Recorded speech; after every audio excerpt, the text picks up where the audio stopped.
Hello guys, Charles here and welcome back to my channel. Today I want to share with you a really simple but surprisingly difficult, I think even some of the more advanced players might find this tough. This is a really good exercise which works on your chromatic approaches. The great thing about this exercise is that it's progressive, by which I mean it's very obvious whether you can do it or not, and if you can, you then have an obvious next step to take.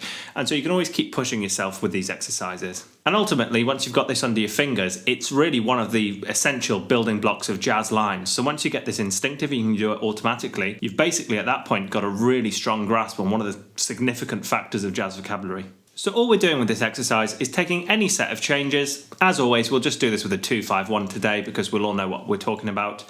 We're taking any set of changes, playing 4/4 time, and we're playing 4 notes in a bar. Now the rule is that the first 3 notes of the bar have to be chord tones, and the 4th beat of the bar has to be a chromatic approach to a new chord tone of the new bar.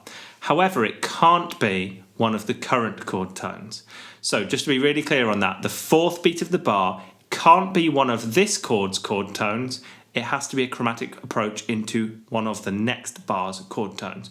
And sometimes a chromatic approach is one of this bar's chord tones, but we're not going to be using that. The idea here is that we learn to use the outside ones, the wrong ones. So as always, it's easier to show you than it is to talk about it. So let's take a 2-5-1. Let's do it in the key of B flat, nice easy 2-5-1. And that would give us the chords C minor 7, which are C, E flat, G and B flat. Those are our chord tones. F7, F, A, C and E flat are our chord tones there. And then B flat, let's call it major 7. B flat, D, F and A. So knowing that we've got 4 beats in a bar and we've got 1 chord per bar, we're going to go, for example, we might play in our first bar, we might just go up the arpeggio, C, E flat, G, B flat, and then resolve down to A, which is one of our chord tones of the next bar. However, we've broken one of the rules there, because I said the rule is that the 4th beat can't be a chord tone. And although that resolved nicely, it broke the rule. I resolved via one of this chord's chord tones. I went from B flat to A. B flat's in this chord. So we need to come up with an alternative. So first 3, we can go C, E flat, G. But from here, we're going to have to come up with something better or something different. So I've really got 2 options at this point. I can either resolve downwards or resolve upwards. So I can resolve downwards via a non-chord tone down to F. Or I can resolve upwards via a non-chord tone up to A. Now, we don't need to play the notes of the arpeggio here in the same order, so I don't need to go. I might go. Or I might go. I've got other options available to me there, but the point here is that whatever that note on beat 4 is, it can't be a chord tone because it's just going to sound a bit more interesting. It's going to sound more outside. So I'm going to choose one of those to stick with. Let's go for that one. I like going upwards. So now I'm in bar 2 and I'm on an F7 chord, so same rule applies. I'm on A and I need to play 3 notes of an F7 chord and then a non-F7 note to move me into a B flat note.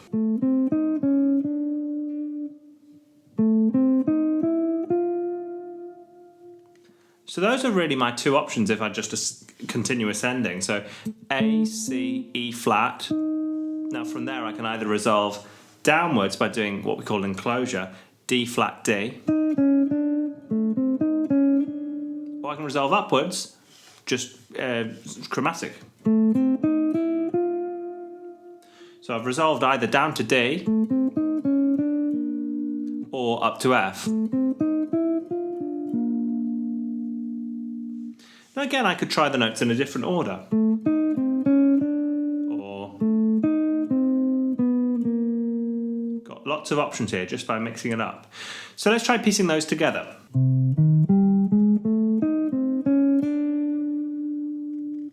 So that just sounds like a lovely jazz line. Let's listen to that again.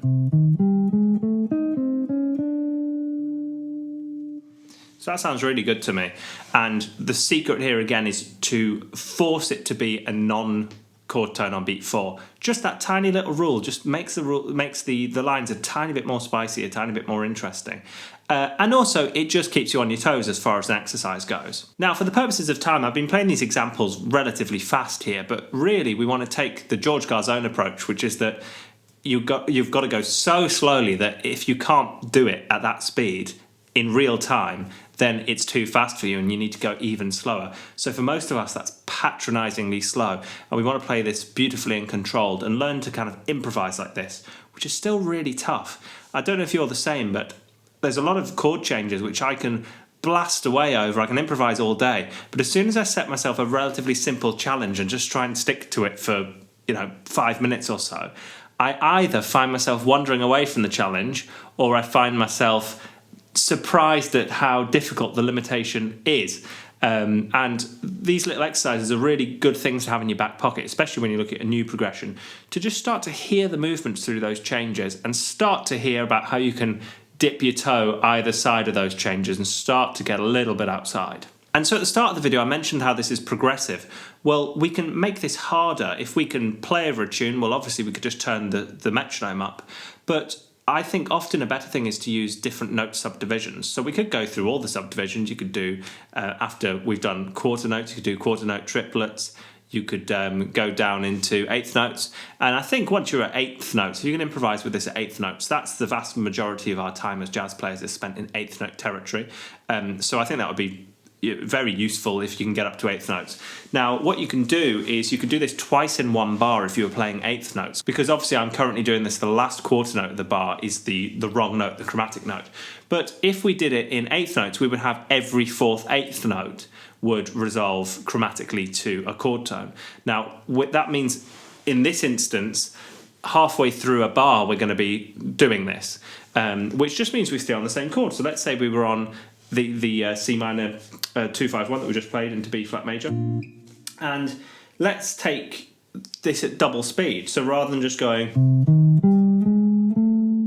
we at that point we've resolved too soon because we've still got another half bar of C minor to go. This would be like 1, 2, 3, 4. So I need ba ba ba ba ba ba ba ba ba before it resolves. So what could we do? Well, we could have. So that's 3 chord tones, chromatic approach,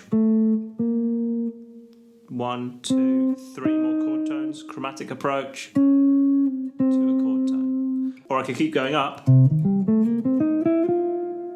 So you just do it twice in one bar, and I mean that's really tough. Again, there's no way I'd be able to every single bar nail a tune like that. I'd really need to work on it. But it's an exercise that I think is worth the time.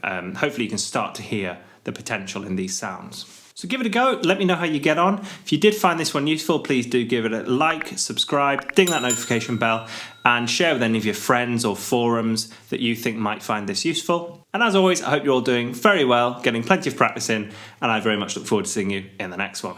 Cheers!